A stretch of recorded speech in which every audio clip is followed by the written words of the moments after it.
दूसरा क्या नंबर का था जी? 7 नंबर का। इसको छापिए जो सब नहीं छापे।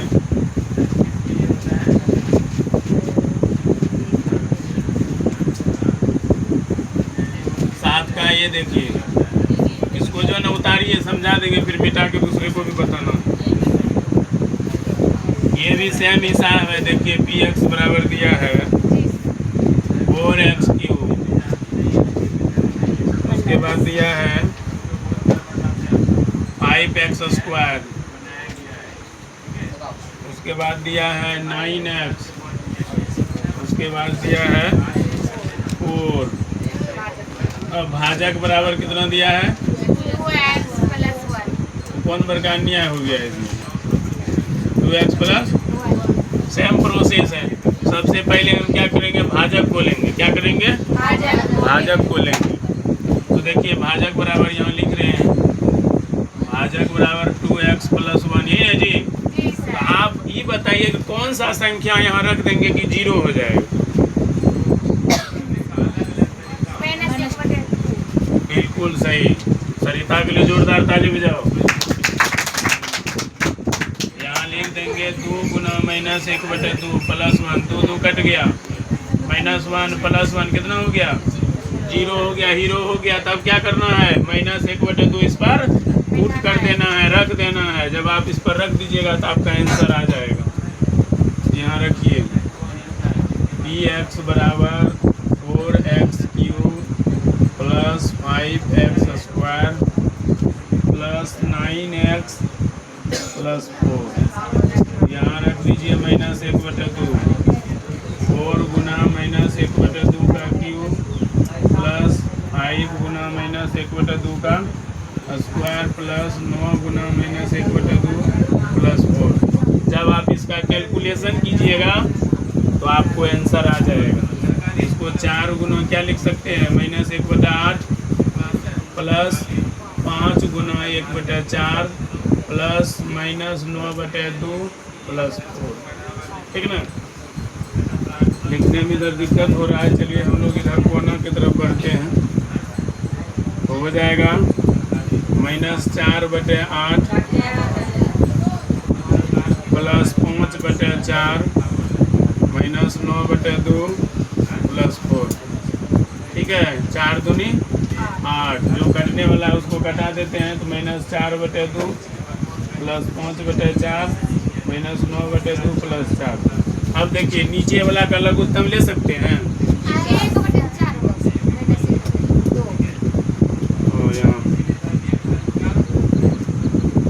चलिए ठीक है, तो इसको क्या कर सकते हैं? 2 4 2 का लघुत्तम कितना होगा? 4। लिख दीजिए 4। 2 दूना 4, 5, 18 और 16। अब देखिए कौन कौन माइनस में है, कौन कौन प्लस में है। 16 प्लस में है। 16 5 कितना हो जाएगा? 21। कितना होगा रे? 21 हो गया। घाटा 20/4। कितना आंसर आ गया? 1/4 है इतना आंसर। यही था आपका सवाल, कैलकुलेशन है। हाँ पे 2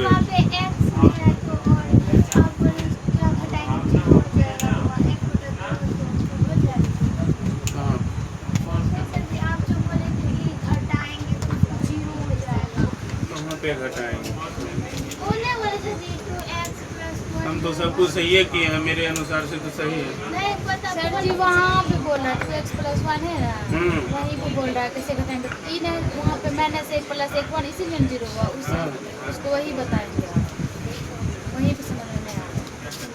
यहाँ भाजक में प्रॉब्लम है। क्या प्रॉब्लम? अरे हम ये बोल रहे हैं कि ऐसा संख्या रखिए ये जो है ना कटौने या घटौने पर 0 हो जाए, ऐसा संख्या रखना है। तो सरिता तो बोल दी बात, -1/2 रखेंगे तो 0 हो जाएगा।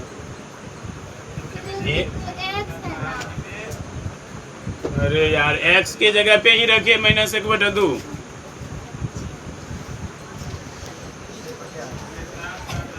अब समझ में आया? x के जगह पे ही रखेंगे, दूसरे जगह थोड़ा रखेंगे। x के जगह पे ही रखेंगे -1/2। देखिए इस टाइप का सवाल ऐसे बनेगा, इसको कहते हैं शेषफल प्रमेय। इसको क्या कहते हैं? शेषफल प्रमेय से इसको बनाया जाता है। ठीक है, ऊपर वाला तुम लोग छाप लिया था, तब इसका हिसाब बता देते हैं ना।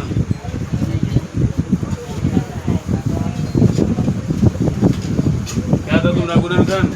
3 का सिक्का 3 नंबर। 3 का 80 का 3 नंबर। 30 जेड वाला है ना, रूट वाला चिन्ह लगल है। तो 4 में है, तुम बोल रही है कि 3 में है। 3 है।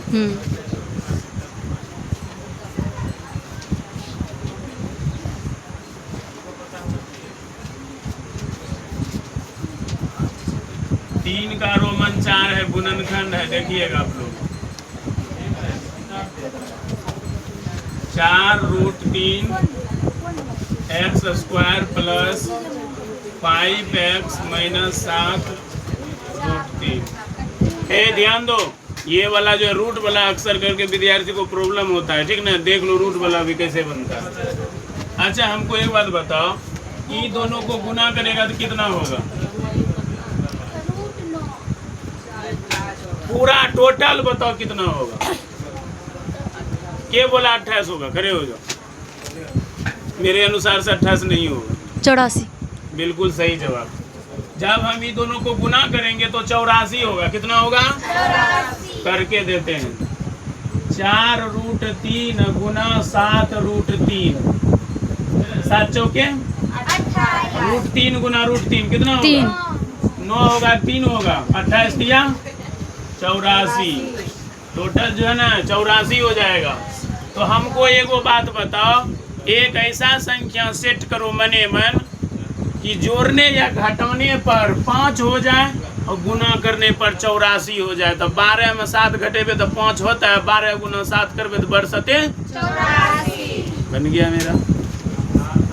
चलिए तो इसको लिखेंगे कैसे? 4√3 x² प्लस, देखिए कैसे लिखेंगे इसको।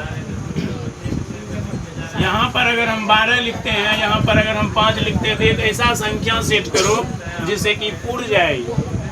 ठीक ना, एक ऐसा संख्या सेट करो ताकि पुर जाए। देखो इसको क्या लिख सकते हैं हम? इसको लिख सकते हैं हम 4√3 इंटू √3। हम जो बोल रहे हैं यहाँ ध्यान दो, माइनस 7 x, यहाँ भी x रहेगा, x - 7x - 7√3। यहीं पे समझने वाली बात है। हम इसको लिख सकते हैं 4√3 इंटू √3, क्योंकि √3 गुना √3 कितना होता है? √3। ये 3 होगा तो 4 3 हमारे नहीं पूरा, ताकि हमको कॉमन लेने में दिक्कत नहीं होगा। तो देखिए यहाँ पे क्या लिख सकते हैं आप? 4√3 है, 4√3 हम कॉमन ले लिए, x एगो ले लिए तो बचा कौन सी हमको? यहाँ बचा एगो x बचा नहीं इसमें जी। यहाँ पे क्या ले लेंगे? 7 कॉमन ले लेंगे तो x प्लस √3 हो जाएगा। तो हो गया 4√3x - 7, ये हो जाएगा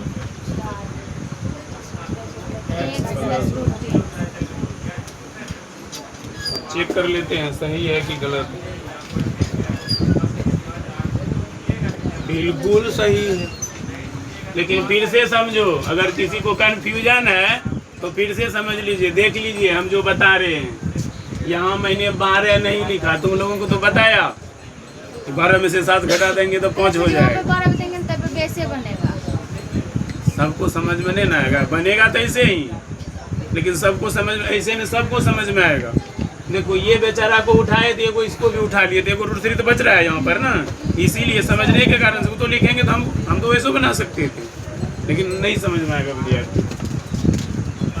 ठीक है, तो ये था आपका इस टाइप का गुणनखंड है। जो भी चीज़ देखिए बेसिक को पकड़िए, जो भी चीज़ होता है ना, एक बार अगर गणित हम बार बार बताते हैं, बहुत सारी बच्चियाँ बनाती है, हमें खुशी भी होता है, बहुत ज़्यादा बना लेती है, सबसे पहले तो आप विश्वास कीजिए और क्या कीजिए, जो चीज़ बताया जाता है उसको अपने से बनाने का प्रयास कीजिए। अपने से जितना ज़्यादा अपने से बनाएगा उतना ज़्यादा समझ में आएगा। और जिसका जोड़े घटाने आता है तब तो उसके बाद की बातें नहीं, हम क्या कर सकते। इसीलिए बोले कि गणित जो है सबसे पहले तो तुम उसको, जैसे विद्या क्या होता है उसको कहा तो घोष विद्या कहा जाता है। अब मान लो एक जो पहले आई थी तो बोली सर जी ये सूत्रे नहीं जानते हैं कि ए स्क्वायर माइनस बी स्क्वायर बराबर क्या होता है, जबकि हम क्लास में हजारों बार मुंह से निकला होगा कि ए स्क्वायर माइनस बी स्क्वायर बराबर होता है प्लस बी इंटू ए माइनस बी। अब गणित पढ़ते हैं सूत्र पते नहीं है, कैसे बनेगा। जिस प्रकार से भूत भगाने के लिए मंत्र चाहिए ना जी, अब भूत होता है कि नहीं होता वो तो जाने, भगवान जाने, हम नहीं जानते उतना, लेकिन बोलता है कि लोग मंत्र से झाड़ देता है, बोलता है ना। उसी तरह से गणित को झाड़ने के लिए, झाड़ने मतलब क्या, बनाने के लिए मंत्र उसका सूत्र होता है। सूत्र आपको जानना जरूरी है, ठीक है।